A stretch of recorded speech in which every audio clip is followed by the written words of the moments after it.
ตุนไล่ชวนสเตทเซียมชวนนะการอาตานชวนการปางไงตักอันนี้มีระมาชวนการสัตว์เลี้ยงเนี่ยก็นั่นลุยอเมริกาที่ไปชวนให้เตียงมอเตอร์ฮิจูไม่ใช่ขัลโตอันเดียสกอร์มามเตนันขัลที่นั่นเนี่ยเซียมการที่ซีเอ็มเลเวลตานชวนอัตโตลงอันนี้การสัตว์เลี้ยงนี่ที่ข้าเหตุอะไรล่ะอามาสเบรินมิโซรัมเอ็มเลลาร์ตักเลเดียลตานามิขัดเทมง่ายพูลารินกลวงสายเราชูจุลัยนี่สมหิปขัดสางหิสมหิปังอาคารอบูรลามิลาวกัลสันตาเจ็ดเพียงปาร์ตี้ชวนอุยอมกันที่เมมาอากัลสันอชุงเตชุงกว่าเลยอาเทียนชาเตจงจงปะเทียนินอมปุยตัดเศษที่กันตรงใจนะอันนี้ปุยกันเทียกันอุยตัดเจ็ดอันนี้เจ็ดเพียงปาร์ตี้ชวน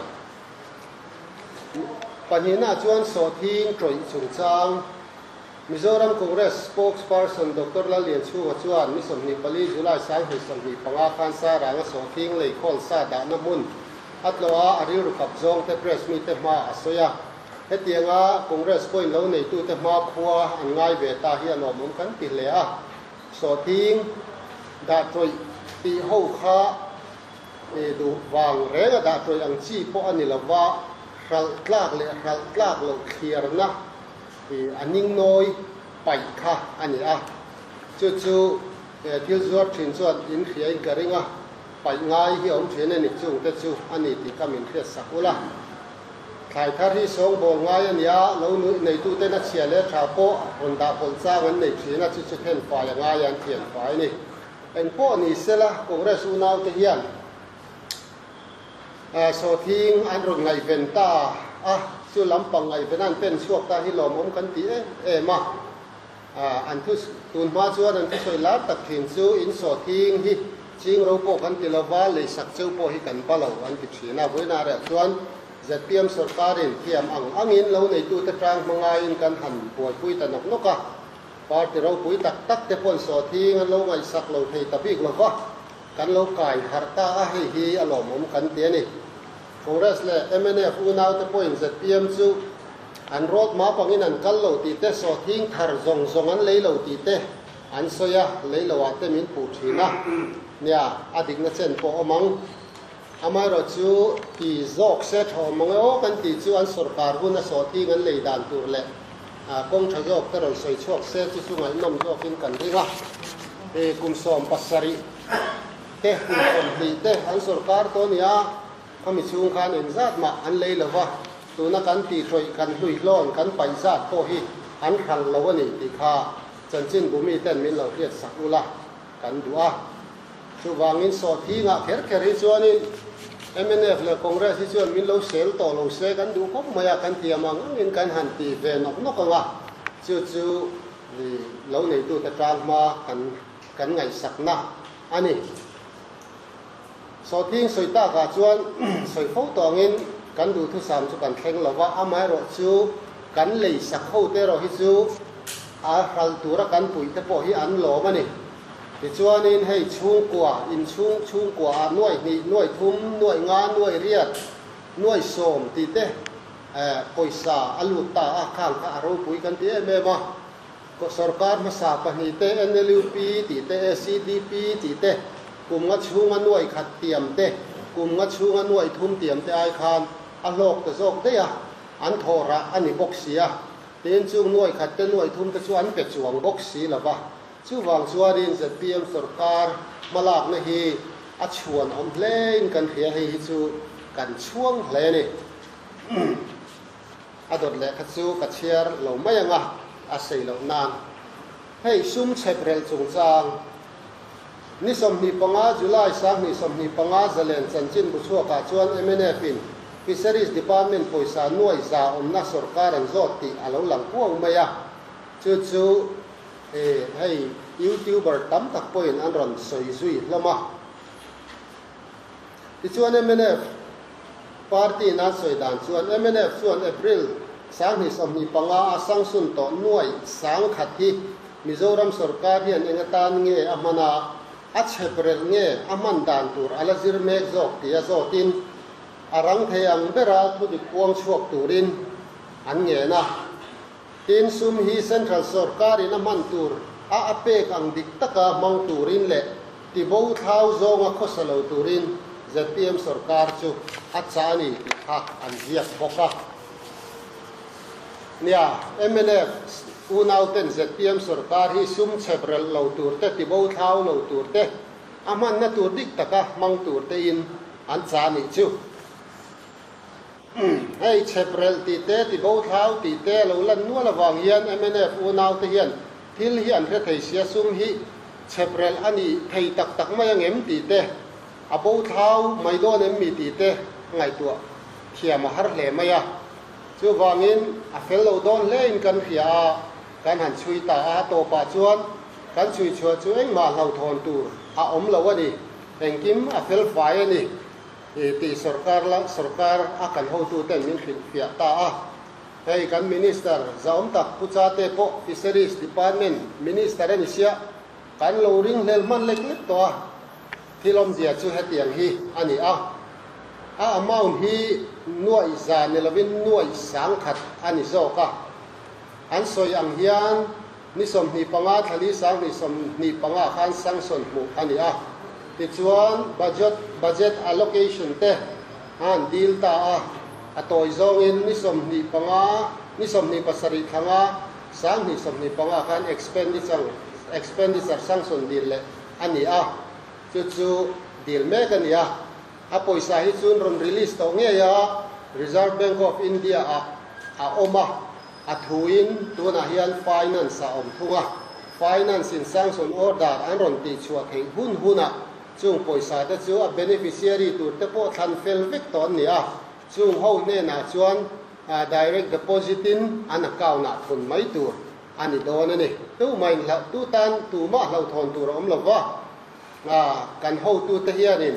heng sum te hi an chebrel don lawa chebrel kha thiam pon thiam lawa a thei po thei lawa tina tum pon tum buai lawa ni ti kha mi puin min lau khiat sakula kan wani aman na tur dik taka mang tur nai mene ka thang nge kan an dong hi amaka ro puya huat thala lopani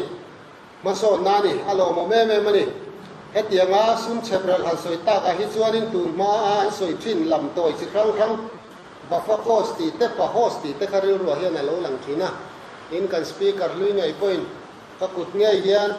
noi sang khat noi za ka jiat bo ani ti thu te po USA lama polar india ka na soi kha khang te kha aman na tur di ka man na ni lo zo ka khang te kha ril ro hian ron lang le wai thina ni tuna fisheries sum me ro hi chu engma alapel helo ani da turang thap zelin alakala sanction order ha me kani ha la thaw me adot le chuan CM kar man to chung sang hin soi phong pa ya chu tlem han soi ka duwa kan CM hian in kan ma khan ZPM chief minister chu kar man to a thu don lo ti kha a soi ni chu ti viral na sa khopa ti chuanin ZPM CM chu kan nei ta CM ina a chom chu kar luyen ya kum som panga vela upato ania repair deuh reng khanga ya wangin kar thar to yata an lei sakta ni he kar thar hi aman chu nuai som hi vela tanga intranin chi rang trim rang oma nuai som tum pa hi vel theng a chi rang oma ni ka tiang kar chi kha hei hi tun laya chuan state CM chuan na kar atan chuan kar pa ngai tak ania mira ma chuan kar satli ania ka omna lui America te pe chuan he tiang motor hi chu mei che khal to an tia soccer mom te na an khal thin ania CM ina lo mong mai po hi lela ma chuan in mei che ho ina bazar na ta nan man thin hi ni a nau pang football khel tur pur kwal vel na to kani chu nia mani deuh khan video pakhat ka muwa raleng ram chief minister chu leimin an turin akalai lo muven karinga kha video kha police car tam takin an venga official car po kalau chiara official car som thum pakhatin an zuya chung zinga som thum pakhata som pakhat chu tuna kan chief minister car man ang chi hi ania ni à tàu kan ti ni mai thea à tàu hi chu tu te mo chuan an ti mai zelanga CM hian in eng motor thar po le se a tàu ti pol hi chun om hrim do na ma se tu na kan CM car hi CM level atan chuan a tàu lo ani car sathle ani ti kha heta ila ralem chief minister nung zui tu som pakhat te khan tiang hian mangani ti kha ke ni state pui ve boka ne no ti sami an ni phei chu sa po amina ei man lo khopa du hel khan nia tiang khan nia Mizoram hi international border om kan nia wangin kan CM hian security z plus adeya campaign lai khan kar man to wa chuang lawang ti ma se thila danglam na sa to le maya kolram aboi na sa kan ria manipur ram aboi na sa kolram a chuan kol le kan zo na tha te changan in do to lova zo na tha le zo na tha te pon in do te hiala chu tiang khopa ramri de pa om ral chi mai thei reng kan nia wang chuan kan chief minister po hi engemaw thut pala kar control deuh a man hi chu rem kan ti lo thim ma tu man rem in ti kan ti hi karing lawa kar lom ber mang don ringot ta se a fel chau to lo ni kan din huna hian India sarkarin CM ta na pe thei security chu z plus ani a hei hian a ken tel chu PSO po pathum personal pilot personnel po mi som panga escort personnel po mi som pakwa ani a hetiang za thi ani chuan hau taka tia wangina mang du lo zo adi a kar chuti lai kara hetiang kar satlia ai nu niam thei hi ro pui takani dik tak chuan bullet proof te po kap duwe atule ti se kha ani dan tur chu ani mai ani India ram CM hi ni nang lo khop maya CM then khat chuadin nuai zathum man kar te manga then chuanin Maruti Alto te mang ve mai boka phai ram kong tha chuk chho lo ka tan chuanin aman tlom deu te po kha le an engani an peaceful box hi chuan atok biau thei thawanga keini ro chu kum som thup pasari z state kan ni to chung po hian kan kong te hi ala thalo me ma kan riat theu hi chu wang chuan kong chekara motor thalo lu tu hi chu mang thei ani lo ve viau re nga tuna man hi ain om to re ron viau ni lo mi kan tia ni anu nung bera point kan nei chu max chung chang hi ni a max chung chang hi tlem han soi ve le ila karon soi du lai chu zonet buat sai mi chi rang ina max clear na dang ti program an siama khan doctor ke be chua MLA za om tak khan mak ti hian a soya max lai muatan ABPMJY rin sanin he healthcare hi siama ni ti tuna chuan kan chiang to a ati a heta lai muati hian a ko nia lang chu ABPMJY hi rin roll berle amein bera manga maxi duan ni angin achua chu tiang ang chuan ngai thei ani chu ani lo dan flame han soi kan duani he max kan boy pui mek le so thing hian atlang pui tuin in an na ne ya so thing po hi a hal tur nei lo hi a soi sel pe te an nia a hal tur nei ho chun lom le ni so thing khal tu te chun lo me man mit tuet la hiala max po hi amang to tu te chun lo me ma lamang ve lo tu te le man tum lo lui tlat te hi soi sel tu ten ni tlang pui bok ani hei hi na soi vm chu ZPM sarkar hi ral khata tanga do mai lovin he ZPM sarkar a hian rin na ngat ila ti chuanin a that zia hi kan mu chuak zel don ani ti hi alang tein ka hia maxi doctor be chuak hi dan ang lo takin ABPMJ wailai mu e ma kung pu e mo ani lawa azar peng ti na soi thei zo ome a chan chu pakhat na chuan ABPMJ YI chuan maxian a huam zau zo ma max hi chuan Mizoram khua le tuidik tak zong min huam vekani max a hian tu po anin zia lu du chuan ai zia lu thei ani ABPMJY hi chuan adu du ai zia lu ve thei lo sang ni som pakhat kum mila mire theian thlan chuate sau kha a huama tun hua hian RSBY sang ni som pariat le NFSA ration card eng le pol nei te an han thun bel le ta poka ti chuan chung kwa noi ni sing khat sang kwa hemi ABPMJY duaya hian a oma abak zong lain ziak lut lo te hianin hei hi an enjoy ve thei lova chumi huap thei tur chuanin maxi buat sai alo ni ta ani ti chuan he ABPMJY in ziak lut tur hian eng tika nge in zia lu le thei niang ti hi hriat ani lova hemi chung changa hian state sarkarin thu nei na pakhat ma nei lo ani chu wangin mi tam tak healthcare nei lo tur khan om ta a chumi chu maxianin aron tuam hlom ta ni chu wangin maxi azau zo a huam zau zo em ani apa ni na chuan ABPMJY in siak lut golden card nei tu te hi chuan private and panel farm khati hun lai khan aizola hian hospital pani chia auma pakhat pe chu mit en tir na ni le ngala abak chu sarkar khan ni le maya khatiang chau khan ni wangin a huam zi me ma max noya roi chuan dam do in tam tak anron in siak lut to anron in siak lut mek zel dona a huam zau tel dona ni tina dot le a chuan maxi a that zok em na chan chu golden card nei tu te tan a thona in en tir theina le in admit theina hospital at le ma wangin khati hun lai khan a khanin sum tam tak seng in healthcare health insurance dang an la tel thina ni ABPMJY mi te po khan ma se tuna chuan golden card nei tu te chuan ABPMJY duaya mi te kha a thon vekin max noya kom hal an nia insurance dang nei khan pa ngai to lo dam do in tam zoka all sam zokin anin entir thaya anin admit thai to ani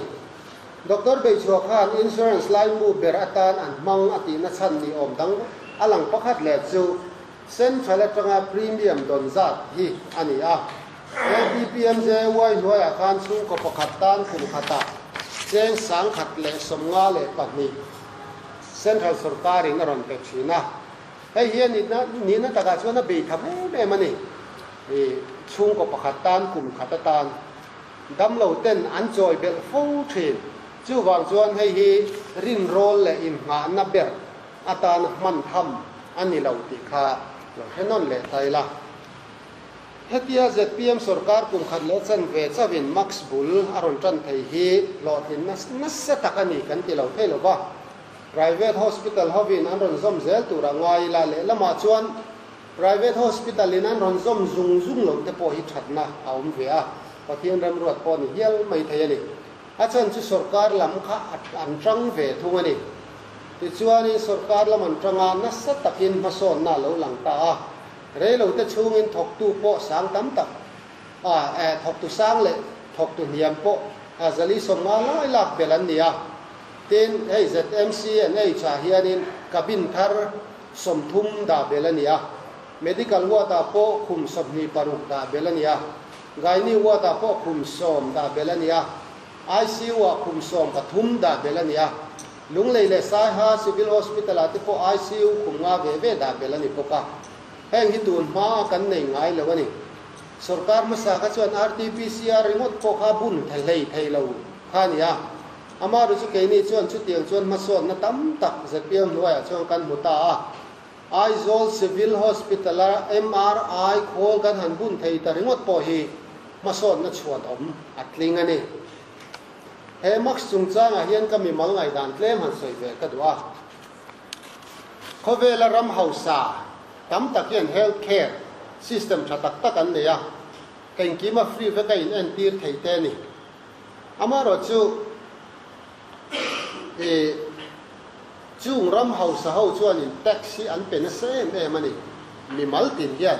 sarkar na thokan niemo thok lo an niemo poisa la lut hrim ho hian in tax an pe thin ani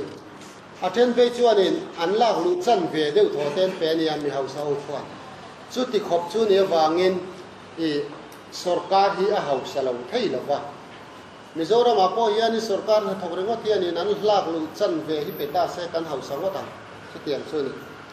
chu tiang ang te an nia wang chu sarkar po khan an tan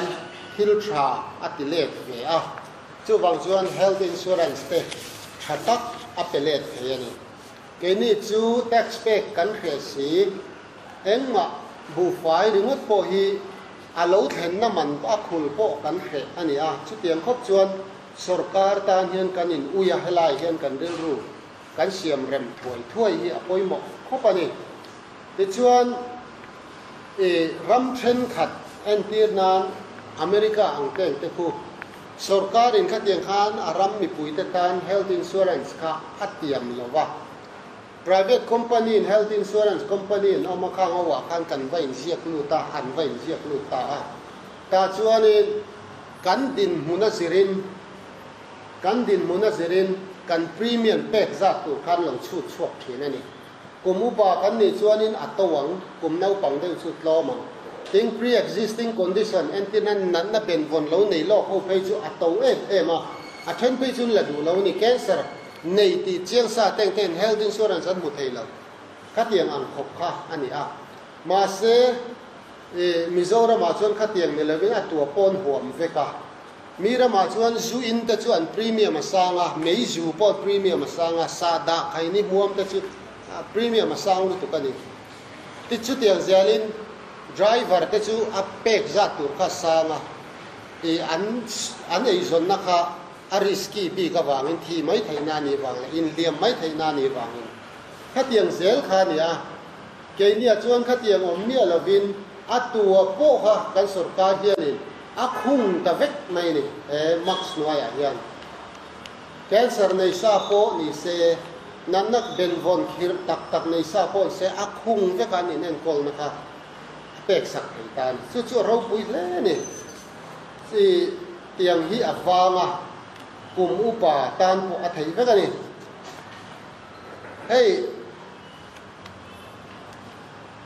hey insurance a hianin atlom ber kha kum khata